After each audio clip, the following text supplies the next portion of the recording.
रही है। विनोद, आपको रोक रहा हूं, उसके फौरन बाद में आपके पास आऊंगा। ये खबर आपके सामने, मुख्तार की मौत पर पप्पू यादव का नया ट्वीट।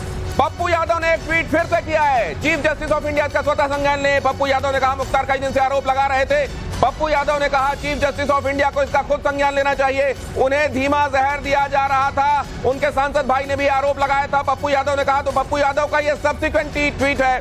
पहले भी एक ट्वीट उन्होंने किया था। मुख्तार की मौत पर पप्पू यादव ने पहला ट्वीट जो किया उसमें कहा कि इस तरह ये तो न्याय के दफन होने जाने जैसा है। और दूसरे ट्वीट में वो कह रहे हैं कि सीजेआई को, चीफ जस्टिस ऑफ इंडिया को इसमें स्वतः संज्ञान लेना चाहिए, क्योंकि इस बारे में मुख्तार ने शिकायत की थी और उनके भाई अफजाल ने भी ये कहा था कि उन्हें धीमा जहर दिया जा रहा है। तो ये जो कॉन्स्पिरेसी एंगल है, ये जो इसमें जहर दिए जाने की थ्योरी है, ये जो इसको out of the proportion blow किया जा रहा है, ये लगातार विपक्षी पार्टियां कर रही हैं, न सिर्फ उत्तर प्रदेश में बल्कि बिहार में भी। और इसके पीछे वजह सिर्फ ये कि सामने चुनाव हैं। वो व्यक्ति जो 2 साल से बांदा की जेल में बंद था, कितना भी धीमा जहर दिया जाता तो क्या 2 साल लग जाते? वो व्यक्ति जिसको अगर जहर दिया ही जाना था तो 2 साल लंबा इंतजार नहीं किया जाता। वो व्यक्ति जिसको अगर कॉन्स्पिरेसी से ही मारना था तो न्यायिक प्रक्रिया के तहत उसको आगे बढ़ने नहीं दिया जाता। वो व्यक्ति जिसके खाने पीने, उठने रहने से लेकर बैरक की 24 घंटे मॉनिटरिंग होती थी, उसको लेकर ये बात कही जा रही है। बहरहाल ये देखिए, गाजीपुर, मऊ, बांदा, झांसी, फिरोजाबाद, बुलंदशहर से आइए तस्वीरें देखिए और अंदाजा लगाइए कि मुख्तार अंसारी, जो कि घोषित सजा याफ्ता क्रिमिनल रहा है, कोई भी व्यक्ति इस दुनिया से उठता है उसके लिए हमदर्दी होती है कि ये दुनिया, इस फानी दुनिया को वो रुखसत कह गया आखिरकार। लेकिन उसके क्रिमिनल एंगल को कोई कितना खातिर में ला रहा है, वो इस बात को कोई कितना खातिर में ला रहा है कि आखिरकार किसी की उम्र पूरी भी हो सकती है। विनोद, हमारे संवाददाता हमारे साथ जुड़े हुए हैं। विनोद, कितने लोग इस बात पर ध्यान दे रहे होंगे कि बाराबंकी में तो ये केस भी अभी चल रहा है कि वो एम्बुलेंस जिससे आया था मुख्तार रोपड़ से उत्तर प्रदेश, वो भी उसने घुमा फिराकर अपने आदमी को वहां लगा दिया था, वो नकली एम्बुलेंस थी। इन तमाम चीजों को भी लोग खातिर में ला रहे हैं क्या, ये इल्जाम लगाने से पहले जो हम सुन रहे हैं? बिल्कुल, देखिए जिस तरीके से हम कुछ देर पहले जिस बात का जिक्र कर रहे थे कि आपने बताया पप्पू यादव का जो ट्वीट है जो एक्स पर उन्होंने पोस्ट किया है, ये दिखाता है कि मुख्तार को लेकर सियासत कहाँ पे है। उत्तर प्रदेश से सटा हुआ जिला बिहार, जहाँ पे मुख्तार की बहुत ज़्यादा धमक थी और शायद सियासत में भी उसकी धमक वहाँ पर थी। जैसा कि वहाँ के नेताओं के, चाहे अब तेज प्रताप यादव का ट्वीट देखिए, चाहे पप्पू यादव का ट्वीट देखिए, ये तमाम लोग जो संवेदनाओं में ट्वीट कर रहे हैं और जो थ्योरी है कि स्लो पॉइजन उसको दिया जा रहा था, उसको आगे बढ़ाने की कोशिश कर रहे हैं, इसके पीछे वजह भी है क्योंकि ये वो लोग हैं जहाँ जो कभी जहाँ पे मुख्तार का रसूख हुआ करता था। पंजाब में जिसकी बात कर रहे हैं, जिस एम्बुलेंस की बात हो रही है, जिसका केस बाराबंकी में चल रहा है, वहाँ पर भी जाके वो किस तरह से ऐशो आराम से रह रहा था वहाँ पे जब कांग्रेस की सरकार थी। और इसीलिए यूपी सरकार के बार अपील के बाद भी वहाँ से वापस नहीं आ पा रहा था, फिर कोर्ट की मंजूरी लेकर उसे वहाँ से लाना पड़ा उत्तर प्रदेश सरकार को। तो ये दिखाता है कि मुख्तार किस तरीके से उसकी जराइम की दुनिया में पहुँच कहाँ थी। और आज जो ट्वीट, जो लोगों की संवेदनाएं उसकी आ रही है बाकी उत्तर प्रदेश के बाहर के राज्यों से भी, तो उसका वो यही मतलब है। आपको याद होगा 2005 का वो दंगा जो मऊ में हुआ था और जिसके बाद से मुख्तार की जो एक छवि बनी थी, जो खुली जीप पर बैठकर मूंछों पर ताव देता है, और इसको देखकर उसके बाद उसके नाम को सुनकर लोगों के दिलों में दहशत शुरू हो गई थी। ये वो वक्त था। और अब जब माफिया उसके बाद से 2017 तक जिस तरह का उसका उस जराइम की दुनिया में और खास तौर पर सियासत में उसका वर्चस्व रहा। मुझे याद है कि 2014 में जब वो विधायक था और उत्तर प्रदेश की विधानसभा में आता था, तब भी उससे मिलने वालों की एक बड़ी संख्या होती थी जो उस दौरान विधानसभा के अंदर पासेस बनवा के आते थे मुख्तार से मिलने के लिए। तो पूरी एक तरह से जेल में रहकर भी वो विधानसभा आता था और अपनी पूरी सियासत वैसे ही चलाता था, न सिर्फ जेल में रहकर भी। और ये देखिए, कानून बनाने वाली कुर्सी पर वो बैठा हुआ है जो जराइम की दुनिया का सबसे कुख्यात नाम। हाई कोर्ट ने यह तक कहा था कि ये गैंग 191 सबसे खतरनाक गैंग्स में से एक। मुख्तार अंसारी आखिरकार इस दुनिया से अब रुखसती कर गया। लेकिन मुख्तार अंसारी के जाने के बाद बहुत सारी बातें ऐसी जिन पर आपको निगाह रखनी होगी। मुख्तार अंसारी के अंतिम संस्कार में आएगा अब्बास अंसारी, पुलिस सुरक्षा में अंतिम संस्कार में आएगा अब्बास। मुख्तार का बेटा अब्बास कासगंज जेल में बंद है। मुख्तार का बेटा अब्बास, और इससे पहले उमर ये कह चुका है कि वो अपने पिता से मिलने के लिए गया था, लेकिन उसे शीशे के पार से भी मिलने नहीं दिया गया। अब्बास लेकिन अंतिम संस्कार में पहुंचेगा, कस्टडी में ही अंतिम संस्कार में लाया जाएगा। कासगंज जेल में अब्बास बंद है, मुख्तार का बेटा।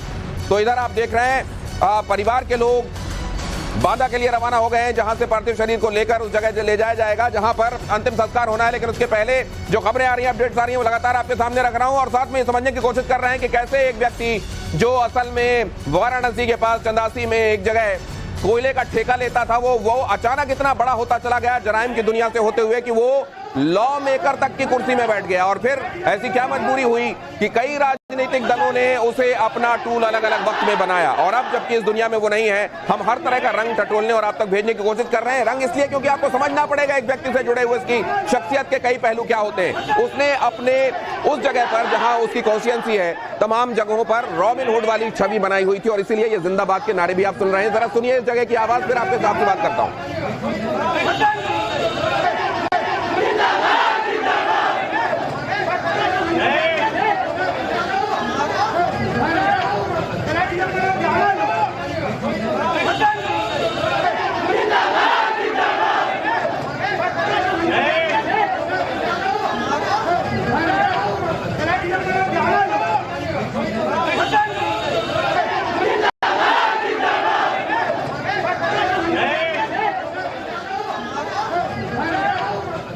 हम कह रहे थे कि असल में इस घटना से जुड़े हुए तमाम पहलुओं को आपको समझना पड़ेगा। घटना से जुड़ा हुआ एक बड़ा पहलू यह भी है कि यहां पर देखिए मोहम्मदाबाद फाटक आप देख रहे हैं, ये गाजीपुर की तस्वीरें हैं, और यहां पर जिंदाबाद के नारे भी आप सुन रहे हैं। तो एक बड़ा तबका अपनी कॉन्स्टिट्यूएंसी में ऐसा जो उसे रॉबिन हुड के तौर पर देखता था, और यही वजह थी कि बहुत सालों तक, एक तो 1.5 दशक जेल के अंदर रहने के बावजूद वो अपना साम्राज्य चलाता रहा, और यही वजह थी कि वो समाजवादी पार्टी हो या बहुजन समाज पार्टी, कभी ना कभी किसी ना किसी ने मुख्तार का सहारा जरूर लिया। और यह भी कहा जाता है कि उसके घर में बाकी लोग जो विधायक या सांसद बने, वो केवल मुख्तार का अपना क्लाउट, उसका अपना रसूख था, जिसकी वजह से वो पॉलिटिकल सीढ़ियां, वो पायदान चढ़ते चले गए। विनोद के पास एक बार फिर से आता हूं। विनोद, क्या ये बात, इसको इसी तरीके से देखना चाहिए कि असल में पॉलिटिकल रसूख उसके परिवार का जो भी है, पॉलिटिकली जो भी जहां बन पाया, एक्चुअली वो मुख्तार की वजह से बन पाया, और मुख्तार क्या रॉबिन हुड इमेज रखता था अपनी जगह पर, और इसीलिए जिंदाबाद के नारे सुनाई दे रहे हैं।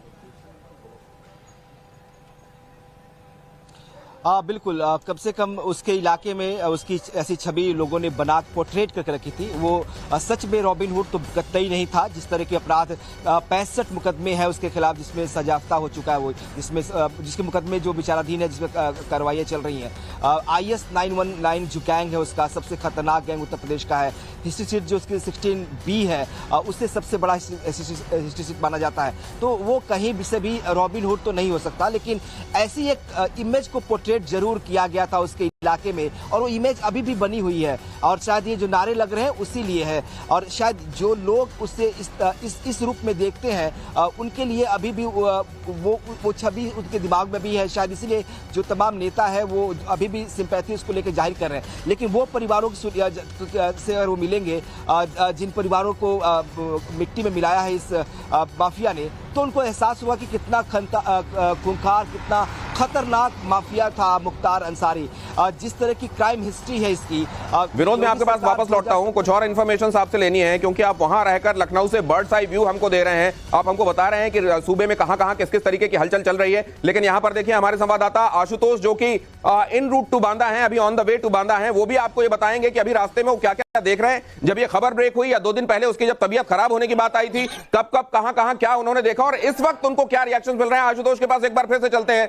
आशुतोष, ये तो हमने देखा वहां मोहम्मदाबाद फाटक की ये तस्वीरें हमने देखी गाजीपुर से, वहां कुछ लोग इकट्ठे हैं और वो जिंदाबाद के नारे लगा रहे हैं। जराइम की दुनिया में कितना कुख्यात नाम था वो, किसी से छिपा हुआ नहीं है। कोर्ट की टिप्पणी, हाई कोर्ट की, ये बहुत दुर्दांत गैंग है 191, ये किसी से छुपा हुआ नहीं। अगर जेल में रहते हुए 8 मर्डर के चार्जेस, 64 विचाराधीन मामले, और उसमें से 17 महीनों में 8 मामलों में सजा। अब मैं आपसे ये जानना चाहता हूं, इस बात को खातिर में लाने वाले, अंडरलाइन करने वाले, हाईलाइट करने वाले और ये कहने वाले कि बहुत कुख्यात आदमी था, कितने लोग आपको मिल रहे हैं?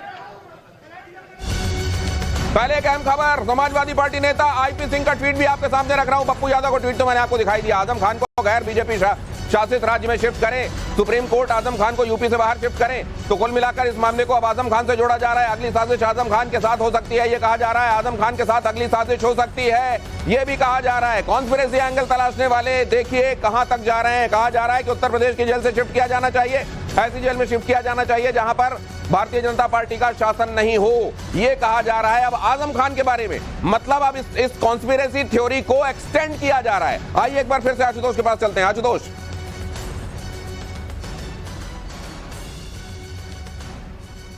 देखिए, बिल्कुल निश्चित तौर पर इस बात से इनकार नहीं किया जा सकता है कि मुख्तार अंसारी एक बेहद दुर्दांत अपराधी था। उसके ऊपर लगभग 60 से अधिक मामले दर्ज थे। और आप इस बात को ऐसे समझिए कि जब मुख्तार अंसारी की अदालतों के अंदर घेराबंदी होती है, योगी सरकार ने जब अदालतों के अंदर उसकी घेराबंदी शुरू की, जब गवाह उसके सामने खुलकर गवाही देने लगे, तो सिर्फ 18 महीने के दौरान 8 ऐसे मामले थे जिनमें मुख्तार अंसारी लगभग बरी होने के कगार पे था। लेकिन अब उसको 18 महीनों के दौरान 8 मामलों में सजा हुई। और कहा यह जा रहा था कि अगले आने वाले वक्त में कम से कम दर्जन भर ऐसे मुकदमे थे जिसमें मुख्तार अंसारी के ऊपर जो सजा